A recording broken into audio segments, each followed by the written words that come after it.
আট বছর পরে পার বাড়ালে ভাতা 1000 রাজ্য সরকার হায় হায়। আমরা তো ভিখারি নয়, আমাদের 8 বছর বাদে 1000 টাকা বেতন বৃদ্ধি, এটা আমরা কেউ মেনে নিতে পারিনি, পারবো না। যে সমস্ত জীবন্ত মানুষগুলো জ্যান্ত লাশ হতে চলেছে তাদেরকে আগে তিনি প্রাণে বাঁচান। মাসে 10,000 টাকা বেতন পেয়ে এখনকার দ্রব্যমূল্যের বাজারে 10,000 টাকায় সংসার চলে না। অবিলম্বে আমাদের সঙ্গে আলোচনায় বসুক শিক্ষামন্ত্রী অথবা মুখ্যমন্ত্রী, আমাদের সঙ্গে আলোচনায় বসুক। আপনাদের দোষটা কি? আপনারা পার্শ্ব শিক্ষক, এটাই কি দোষ? আমরা সারাক্ষণ বাচ্চাদের নিজের সন্তানের মতো করে পড়াশোনা করাই।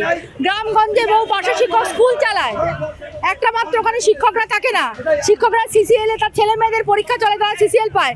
আমাদের সেই সিসিএল টুকুও নেই, ছুটি কানে যায়, আমাদের বেতনও কানে যায় মাঝে মাঝে। তাহলে এই অবস্থায় আমরা 10,000 এবং 13,000 টাকার মাইনে কোভিডের সময় আমরা করেছি। কোভিডের সময় যখন দূরের টিচাররা কেউ আসতে পারেনি, প্যারা টিচাররা তখন বাচ্চাদের মিড ডে মিল দিয়েছে। একমাত্র এই প্যারা টিচাররাই দিয়েছে এবং এসএসকে এমএসকে কর্মীরা তারা বিদ্যালয়ে গিয়ে মিড ডে মিল দিয়েছে। যেহেতু আমরা লোকাল, আমাদের দায়িত্ববোধ অনেক বেশি, কিন্তু তার বিনিময়ে আমরা কিচ্ছু পাইনি। আমরা তো ভিখারি নয়, আমাদের 8 বছর বাদে 1000 টাকা বেতন বৃদ্ধি, এটা আমরা কেউ মেনে নিতে পারিনি, পারবো না। কারণ আমরা শুধু ম্যাডাম যে বললেন যে পরীক্ষার জন্য, এটা খুব জোর দিয়ে আমি বলতে পারি এই রাজপথে দাঁড়িয়ে যে স্কুলে পরীক্ষা স্তব্ধ হয়ে যেতে পারে যদি প্যারা টিচাররা আজকে সেই সময় ছুটি নেন যেখানে সিসিএল অ্যালাউ করা হচ্ছে। সেই ছুটিকে আমি অগ্রাহ্য করছি না। তাদের জীবনে যেমন প্রয়োজন আছে, তাদের ব্যক্তিগত জীবনে শিশুদের বড় করে তোলার জন্য পরিবারের সমস্যাটা যেমন সমস্যা, আমরা আজকে যারা এই ভুকা মিছিলে হাঁটছি থালা হাতে, অত্যন্ত লজ্জার সাথে আমাদের কলেজ ইউনিভার্সিটির ডিগ্রিকে আজ আমরা যন্ত্রণা বলে মনে করছি, যার মূল্য আমরা পাচ্ছি না। সেখানে একটা শিক্ষিত সমাজ রাস্তায় নামতে বাধ্য হচ্ছে, ব্যর্থতায় যন্ত্রণা, এছাড়া আর কিছু বলার নেই। নিশ্চয়ই আমাদের এই যে প্যারা টিচার এসএসকে এমএসকে আজকে যারা আমরা সমগ্র শিক্ষার অধীনে কর্মচারীরা নেমেছি, আমরা যন্ত্রণার জায়গা থেকে নেমেছি। শুধু যন্ত্রণা নাই, দীর্ঘদিনের বঞ্চনা। আজকে মুখ্যমন্ত্রী টাকা নেই বললে আমরা সেটা মানতে পারছি না। সর্বত্র তিনি আলোকিত করছেন, সেটা অত্যন্ত আনন্দের, কিন্তু আমাদের জীবনটা এত দুঃখের কেন? আমরা বেঁচে থাকতে পারছি না, খাওয়া পড়ার চিন্তা আমাদের। তাহলে চারিদিকে সুন্দর করার থেকে যে সমস্ত জীবন্ত মানুষগুলো জ্যান্ত লাশ হতে চলেছে তাদেরকে আগে তিনি প্রাণে বাঁচান, তারপর তিনি চারিদিকে আরো জ্যান্ত লাশ বলতে এটাই আমরা জীবন মৃত, আমরা বেঁচে আছি শুধুমাত্র মাসের 10 তারিখের পর সেই বেতন আমাদের হাতে থাকে না। বাকি 20টা দিন কিভাবে কাটাবো আমরা সেটা আমাদের ভাবতে হয়। নুন আনতে পান্তা ফুরোয় এবং 8,000 টাকা যাদের বেতন তাদের কথা ভাবুন। এই দুর্মূল্যর বাজারে আমরা খাবো কি, সন্তানদের পরিবারকে দেখবো? আমাদের বাঁচতে গেলে প্রথম যেটা দরকার খাদ্য, সেই খাদ্যটা আমরা পাই না। মাসে 10,000 টাকার বেতন পেয়ে এখনকার দ্রব্যমূল্যের বাজারে 10,000 টাকায় সংসার চলে না। তাহলে আমরা তো ভুখা, সেই জন্য আমরা থালা দিয়ে রাস্তায়। দাদা, মূলত কি দাবি নিয়ে রাস্তায়, আর পার্শ্ব শিক্ষক বলে কি আজকে রাস্তায় নেমে এই করুণ দশা? আমরা সমস্ত পার্শ্ব শিক্ষক শিক্ষিকারা 2004 সাল থেকে সামান্য ভাতায় স্কুলের যাবতীয় কাজ এবং বর্তমান শিক্ষা ব্যবস্থাকে এগিয়ে নিয়ে যাওয়ার কাজ করছি। রিসেন্টলি মাননীয় মুখ্যমন্ত্রী ঘোষণা করলেন আমাদের রাজ্যে একটাও স্কুল ছুট নেই। সেই স্কুল ছুট না থাকার প্রধান কারিগর হচ্ছে এই পার্শ্ব শিক্ষক শিক্ষিকারা। অথচ দুঃখের বিষয় এখনও অধিকাংশই, প্রায় সকল পার্শ্ব শিক্ষক শিক্ষিকাকেই অনাহারে এবং অর্ধাহারে দিন কাটাতে হচ্ছে। তারা নিজেদের চিকিৎসা পর্যন্ত করাতে পারছে না এবং ছেলেদের মুখে দুবেলা দুমুঠো ভালো করে অন্ন পর্যন্ত তুলে দিতে পারছে না। সেই জন্য এখনও আমাদের আপার প্রাইমারি পার্শ্ব শিক্ষক শিক্ষিকারা কেটে কুটে 13,000 এবং প্রাইমারির পার্শ্ব শিক্ষক শিক্ষিকারা 10,000 উত্তীর্ণ হননি। অথচ 2004 সালের পর থেকে, অর্থাৎ আমাদেরও পর থেকে 10-11 পর থেকেও যারা জয়েন করেছেন চুক্তিভিত্তিক কর্মচারী রূপে, তাদেরকে 1/3/2024 অর্ডার অনুসারে 20 বছর ধরে অধিক কর্মরত কর্মচারীদের প্রায় 39,000 টাকা ভাতা দেওয়া হয়েছে। সেখানে আমরা কেউ 22-24 বছর ধরে কাজ করেও এখনও অবধি 13,000 10,000 টাকায় কাজ করছি। অথচ আরটিআই করে আমরা জানতে পারছি আমরাও হচ্ছি সরকারের চুক্তিভিত্তিক কর্মচারী। তাহলে একই রায় আমাদের উপর, একই অর্ডার আমাদের উপর প্রযোজ্য হবে না কেন? এটাই আমাদের প্রধান দাবি। যে কোনো মুহূর্তে পার্শ্ব শিক্ষকদের বেতন এবং ভাতা যেটাই বলি না কেন বাড়াতে হবে।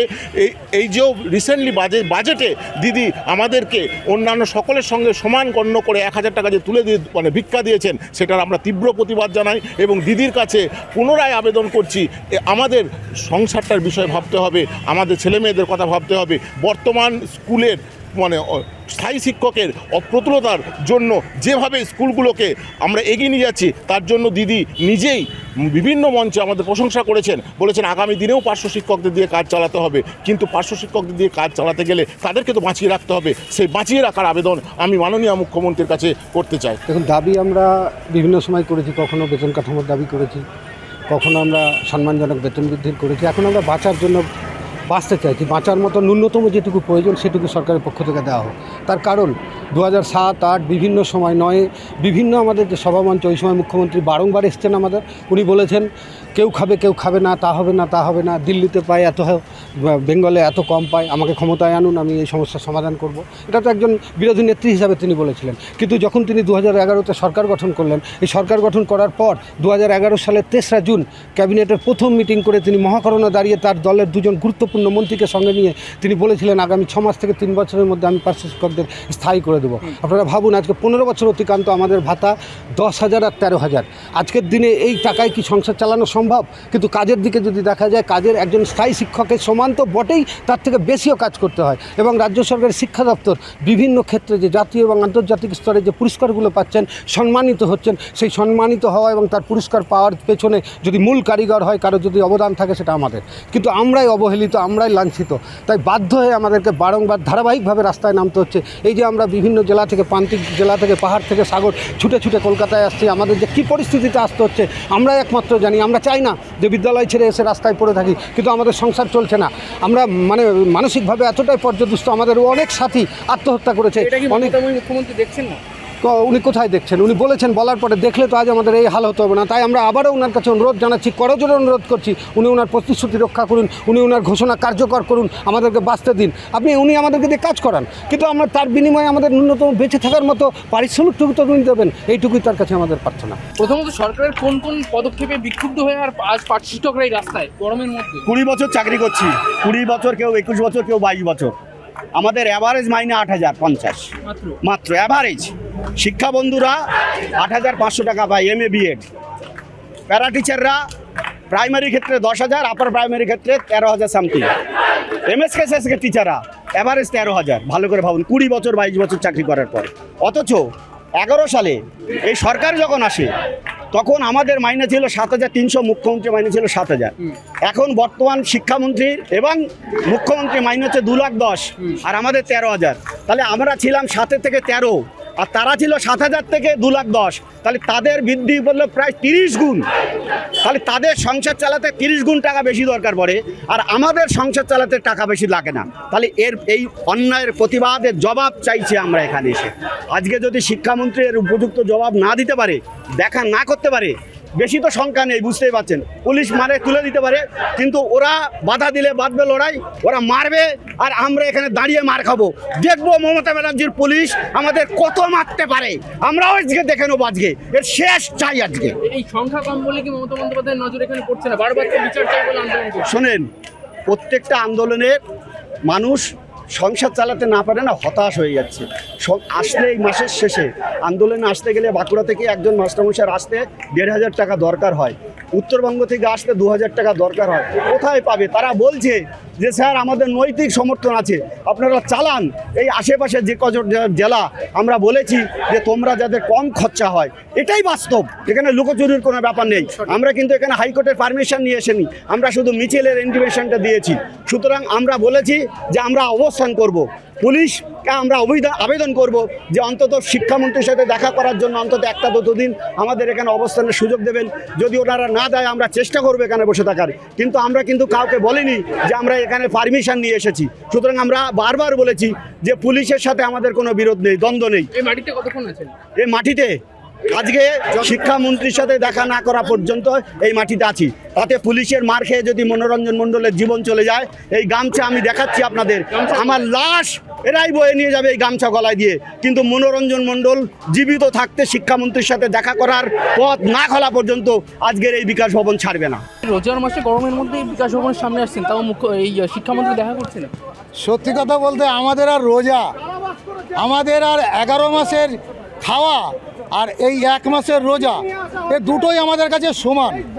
কারণ এই সরকারে যিনি মুখ্যমন্ত্রী বর্তমানে রয়েছেন, 3 টার্ম তিনি মুখ্যমন্ত্রী, তিনি যখন প্রথম টার্মে আসেন ঠিক 2009 সালে, সেই সময় তিনি বলেছিলেন যে দিল্লিতে 9,500 টাকা, এখানে 3,500 টাকা, কেউ খাবে কেউ খাবে না, তা হবে না কমরেড, এ কথা বলেছিলেন। কিন্তু পক্ষান্তরে তিনি যখন ক্ষমতায় আসলেন, তিনি পরিষ্কার ক্ষমতায় এসে জুন মাসে একটা ক্যাবিনেট, প্রথম ক্যাবিনেট, সেই ক্যাবিনেটে দুটো সিদ্ধান্ত তিনি নিয়েছিলেন। সেই সিদ্ধান্তের মধ্যে একটা সিদ্ধান্ত ছিল সিঙ্গুরের চাষিদের জমি ফিরিয়ে দেওয়া, আর বলেছিলেন সমগ্র শিক্ষায় 500 শিক্ষকদেরকে 6 মাস থেকে 3 বছরের মধ্যে স্থায়ী করবেন, ধাপে ধাপে স্থায়ী করবেন। আরও একটা কথা বলেছিলেন যে শিক্ষা দপ্তরে যারা এই ধরনের শিক্ষক রয়েছেন তাদের প্রত্যেককেই একই ছাদের তলায় নিয়ে আসবেন। আপনারা জানেন ডায়মন্ড হারবার থেকে বারাসাত থেকে বহরমপুর, এই 3টে জায়গায় আমাদের যিনি নাট্যকার শিক্ষামন্ত্রী রয়েছেন তিনি কিন্তু পরিষ্কার করে বলেছিলেন, একদম সংখ্যা তত্ত্ব দিয়ে প্যারা টিচার এত, শিক্ষাবন্ধু এত, এমএসকে এসএসকে এইরকম একটা করে বলেছে, তার অডিও ক্লিপস, ভিডিও ক্লিপস আমাদের কাছে রয়েছে। তিনি বলেছিলেন যে আপনারা অপেক্ষা করুন, এই পঞ্চায়েত নির্বাচন, তারপরেতে লোকসভা নির্বাচন, তারপরেতে বিধানসভা চলে আসলো। আমরা জানি না কোন গ্রহ থেকে আমাদের কোন নির্বাচনের পর আমাদেরটা হবে। 2026-এর বিধানসভা আসছে, এই আর একদম ঘাড়ের ওপর নিঃশ্বাস ফেলছে। সুতরাং সেই জায়গায় দাঁড়িয়ে মাননীয় মুখ্যমন্ত্রী এবং শিক্ষামন্ত্রী তারা আমাদের কেউ দেখা দিচ্ছেন না। আমরা জানি যে আমাদের সমস্যা যদি হয়, আমরা এই দপ্তরে কাজ করছি, আমরা কার কাছে জানাবো আমাদের অভাব অভিযোগের কথা? আমরা যখন ডিপার্টমেন্টে যাচ্ছি, ডিপার্টমেন্ট বলছে, হাত তুলে দিচ্ছে, আমাদের কিছু করার নেই। গতদিন মিস্টার সেনগুপ্ত পরিষ্কার করে বলেছেন আমরা কিছু করতে পারবো না, আপনাদের ফাইল রয়েছে, যেখানে ফাইল আছে সেখানে গিয়ে দেখুন, কার কাছে আছে সেটাও আপনারা জানেন, আমরা জানছি। কিন্তু বলুন, ফাইল রয়েছে, মুখ্যমন্ত্রীর কাছে ফাইল রয়েছে এবং তিনি এই ফাইলটা আটকে রেখেছেন। সুতরাং এই জায়গায় একমাত্র ক্যাবিনেট মিনিস্টার যিনি আছেন তিনি শিক্ষামন্ত্রী, আমাদের ডিপার্টমেন্টের ব্রাত্য বসু, তিনি তো আমাদের সঙ্গে কথা বলতে পারেন, দেখা করতে পারেন। আমরা দেখতে পাচ্ছি বিভিন্ন জায়গায় তারা প্রত্যেকের সঙ্গে দেখা করে, সমস্যার সমাধান হয়, আলোচনায় নাকি সমস্যার সমাধান হয়, কিন্তু আলোচনা করতেই চাইছে না, বসতেই চাইছে না। আমরা কোথায় যাব এটা আমরা ভেবে পাচ্ছি না। তাই আজকে রাজপথে থালা হাতে আমরা ভুকা মিছিল করছি। আর কত আমরা ভুকা থাকবো? রোজা আছি, ইফতার করব, ঠিক রাস্তায় তো জল রয়েছে, মিউনিসিপ্যালিটি যদি জল দেয় আমাদেরকে, সেই জল দিয়েই আমরা ইফতারটা করব।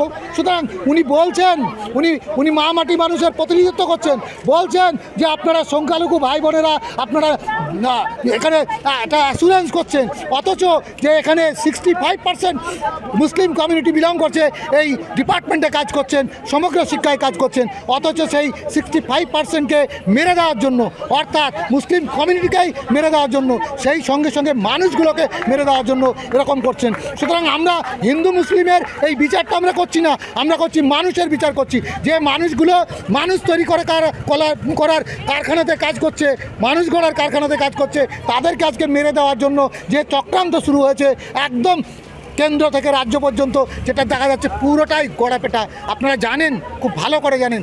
আপনারা ইপিএফের যে আপনারা জানতেন, ওনারা বলছেন যে আমরা অনেক সুযোগ সুবিধা দিয়েছি। কী সুযোগ সুবিধা দিয়েছে সেটাও আমি বলে দিচ্ছি। সুযোগ সুবিধা বলতে গেলে ইপিএফ দেওয়া, ইপিএফ বলেছিল যেদিন থেকে জয়েনিং হবে, এইখানে ইপিএফ দপ্তর আছে, সেই পশ্চিমবঙ্গ কলকাতা দপ্তর, সেই কলকাতা দপ্তর বলছে জিপিএফ দিতে হলে কোনো কর্মচারীকে দিতে হলে তার প্রথম থেকেই তার ইপিএফ দিতে হবে, সেইখান থেকে তারা প্রথম থেকে দেয়নি।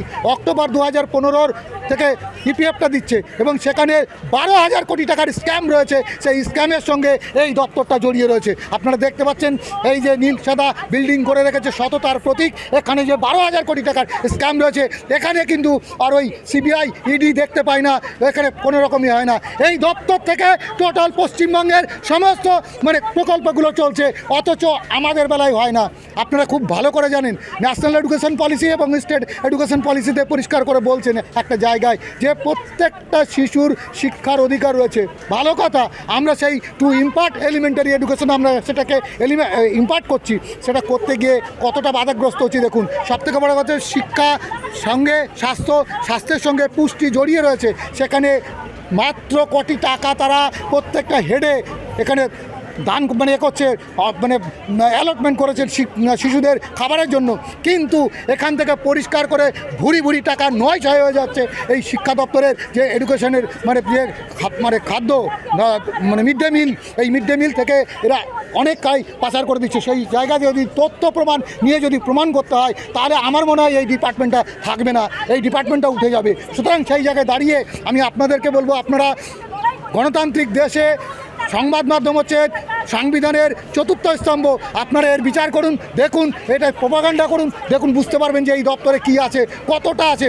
12,000 কোটি টাকার স্ক্যাম এখানে রয়েছে। সুতরাং এটা একদম একদম প্রশ্ন তো অবশ্যই আসবে, কারণ এখানে যদি মাস্টারমশাইরা সিকিউর না থাকে, এখানে যদি শিশুর ভবিষ্যৎ সিকিউর না থাকে, এখানে যদি মাস্টারমশাইদের অধিকার যদি না থাকে, এই অধিকারের জন্য যদি সুপ্রিম কোর্টে যেতে হয়, আর তার জন্য যদি অভিষেক মনু সিংভি এবং কপিল সিব্বলদের মতো কোটি কোটি টাকা খরচ করে লয়ের জন্য রাজ্যের কোষ থেকে টাকাগুলো দিয়ে যাচ্ছে, অথচ শিক্ষকদের বেতন দিতে পারে না, শিক্ষকদের বেতন রাজপথে হারা ধরিয়ে দিয়েছে। এটা লজ্জা, এটা হচ্ছে আমাদের লজ্জা নয়, এটা হচ্ছে রাষ্ট্রের লজ্জা। এই লজ্জা থেকে অন্ততপক্ষে রেহাই দেওয়া উচিত। সুতরাং অবিলম্বে আমাদের সঙ্গে আলোচনায় বসুন শিক্ষামন্ত্রী অথবা মুখ্যমন্ত্রী, আমাদের সঙ্গে আলোচনায় বসুন। আমরা জানি এই দপ্তরে এই রাজ্যে একটাই পোস্ট, বাকি সব ল্যাম্প পোস্ট, জানি আমাদের শিক্ষামন্ত্রী কিছু করতে পারে, তবুও দোকান যদি উনি আমাদের সঙ্গে বসেন তাহলে জানবো যে ওনার শুভ বুদ্ধির উদয় হয়েছে। এটাই